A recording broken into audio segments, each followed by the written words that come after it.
Okay, Samsung might not be reinventing the wheel with the Galaxy S26 Ultra, but they're definitely slapping on some premium rims and tuning the engine. The leaks are in, and while it's not the craziest upgrade we've ever seen, it's got just enough polish to keep things interesting. So let's talk design first. But before the deep dive into the video, a quick reality check. Over 98% of you watching right now aren't subscribed. That's wild.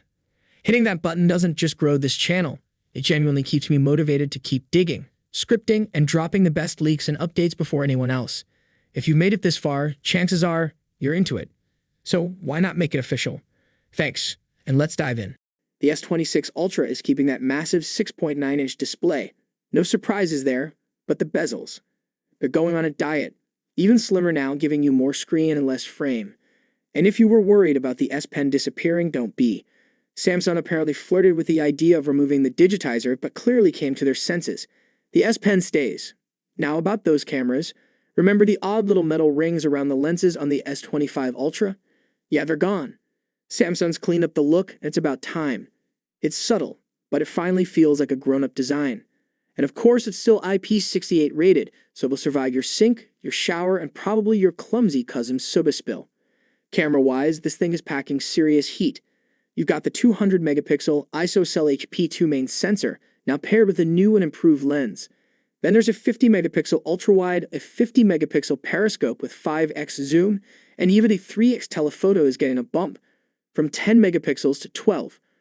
Oh, and there's a new laser autofocus sensor, plus Samsung's upgraded ProVisual engine that's supposed to make your photos look like they were edited by a wizard. Selfie camera?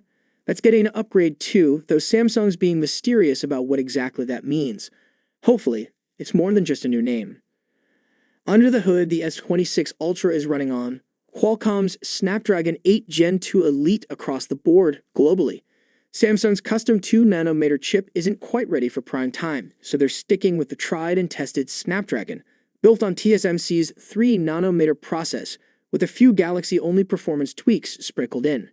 To keep things cool, literally, they've expanded the vapor chamber cooling system.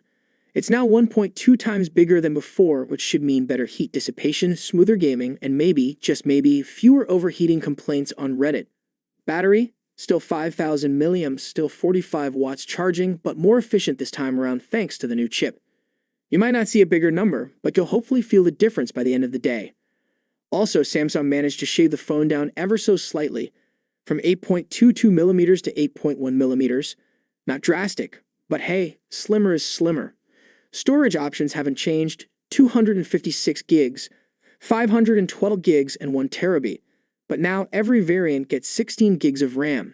That's a nice bump, especially if you're juggling gaming, video editing, and 5 apps running in the background.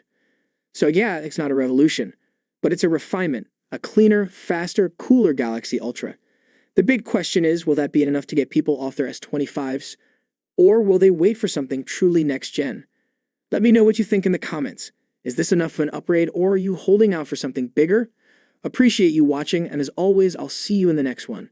Stay safe and stay techy.